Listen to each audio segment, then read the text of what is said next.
কাজের মেয়ে ফুলি একটা কাপড় দিয়ে ড্রয়িং রুমের ফ্লোর পরিষ্কার করছে। পাশের সোফায় বসে টিভি দেখছে রিফাত। ফুলি কাজ করতে গিয়ে মাঝে মাঝে ওর বুকের কাপড় পরে যাচ্ছে, আর রিফাত তার চোখে বারবার লুকিয়ে লুকিয়ে ফুলিকে দেখছে। এভাবে কয়েকবার ফুলির বুকের থেকে ওড়না পড়ে যায়।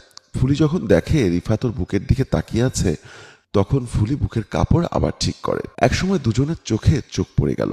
ফুলি বলতে লাগলো, স্যার খুব গরম তো তাই পড়েছে।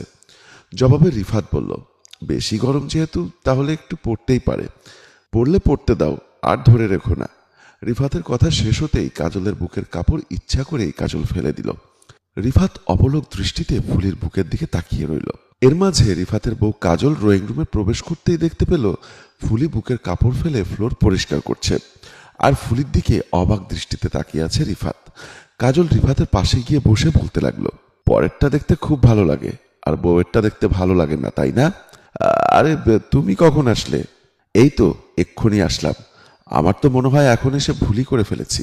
তোমাদের রোমাঞ্চকর দৃশ্যের মাঝে বাধা হয়ে গেলাম। ঘরে এসো, দেখাচ্ছি মজা। এ কথা বলে রিফাতের কলার চেপে ধরে টানতে টানতে কাজল ঘরে নিয়ে গেল। ঘরে গিয়ে বলতে লাগলো, কাজের মেয়েকে এমন ভাবে দেখছিলে মনে হচ্ছে কখনো মেয়ে মানুষ দেখনি। কই, এভাবে তো আমার দিকে কখনো তাকাওনি। মানুষ ঠিকই বলে, এক তরকারি বেশি দিন ভালো লাগে না, নতুন তরকারি খেতে মন চায়, তাই না? কাজলের কথা শুনে রিফাত বলতে লাগলো, এই আমি কি তোমাকে প্রতিদিন বলেছি যে তরকারি প্রতিদিন রান্না করো? জবাবে কাজল বলল, আমি ভাত খাওয়ার তরকারির কথা বলছি না, আমি না কাজের মেয়ের কথা তোমাকে বলছি। আর হ্যাঁ, ভুল করেও কাজের মেয়ের দিকে তাকাবে না।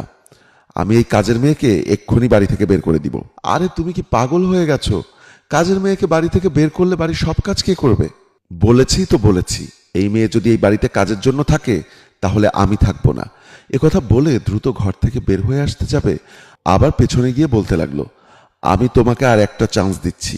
আবার যদি কখনো কোনোদিন দেখেছি তুমি ভুল করেও ফুলির দিকে তাকিয়েছ আর চোখে, সেদিন তোমার সঙ্গে আমার বোঝাপড়া হবে।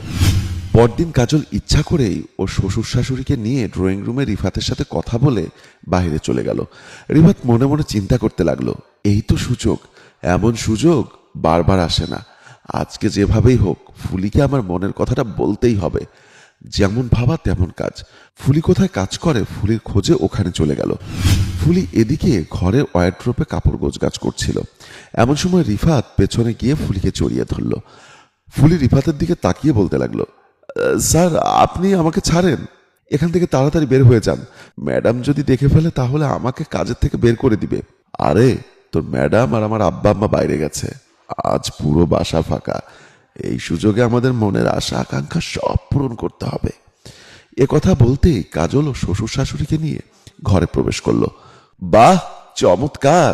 কথায় আছে না, যে কুকুরে ময়লা খায় যতই সেই কুকুরকে ভালো ভালো খাবার দাও না কেন, ময়লাতে মুখ দিবেই। ঠিক তোমার বেলাও তাই। তুমি আমার আব্বু আম্মুকে নিয়ে যে বাড়িতে আসলে, তোমাদের তো খালা বাড়িতে যাওয়ার কথা। কে বলেছে আমরা তোর খালা বাড়িতে যাচ্ছি? আমরা তো তোকে হাতে নাতে ধরার জন্য বৌমার সঙ্গে একটা প্ল্যানিং করে বাহিরে গিয়েছিলাম। দেখতে চেয়েছিলাম বৌমা প্রতিদিন বলে কাজের মেয়ের দিকে তুই কুদৃষ্টি দিস। আমরা বিশ্বাস করিনি, তাই তো আজ হাতে নাতে ধরার জন্য আমাদের এই পরিকল্পনা।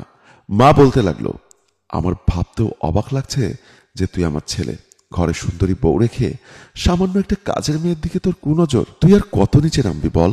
এই তুই কি একটা মেয়ে মানুষের মনের সম্পর্কে জানিস? একটা মেয়ে মানুষ সমস্ত কিছুর ভাগ দিতে পারে, কখনো স্বামীর ভাগ দিতে পারে না। মানুষ ঠিকই বলে, যুবতী কাজের মেয়ে কখনো বাড়িতে রাখতে হয় না। যদি যুবতী কাজের মেয়ে বাড়িতে রাখা হয় তাহলে সেই সংসারে সুখের চেয়ে অশান্তি বেশি হয়। ফুলি, তাড়াতাড়ি তুই তোর কাপড়গুলো গুছিয়ে নে, আমি তোর বাবার বাড়িতে দিয়ে আসবো। আর বৌমা, আজকে থেকে তুমি রিফাতকে তোমার মতো করে সামলে রেখো, যাতে আর কখনো ময়লার ভেতরে মুখ ঢুকাতে না চায়। মায়ের কথা শুনে বাবা মাথা নিচু করে ওখান থেকে চলে আসলো। মাও চলে আসলো। কাজল রিফাতের কলার ধরে বলতে লাগলো, বাবা মায়ের কাছ থেকে যেহেতু ফুল পারমিশন পেয়েছি, তুমি কিভাবে অন্য মেয়েদের দিকে নজর দাও সেটাই আমি দেখব। চলো, তোমার মজা আমি ঘরে নিয়ে দেখাচ্ছি। এভাবে রিফাতকে টানতে টানতে নিয়ে গেল। ফুলি ওখানেই দাঁড়িয়ে দাঁড়িয়ে ভাবতে লাগলো, এই বাড়িতে কত শান্তিতে কাজ করছিলাম, আমার সামান্য একটা ভুলের কারণে এখন আমার এই বাড়ি থেকে চলে যেতে হচ্ছে। সবই আমার ভুল। কথায় আছে না, লোভে পাপ আর পাপে বিনাশ। বন্ধুরা, আমার এই গল্পটি যদি ভালো লেগে থাকে অবশ্যই লাইক, কমেন্টস এবং শেয়ার করবেন। ধন্যবাদ।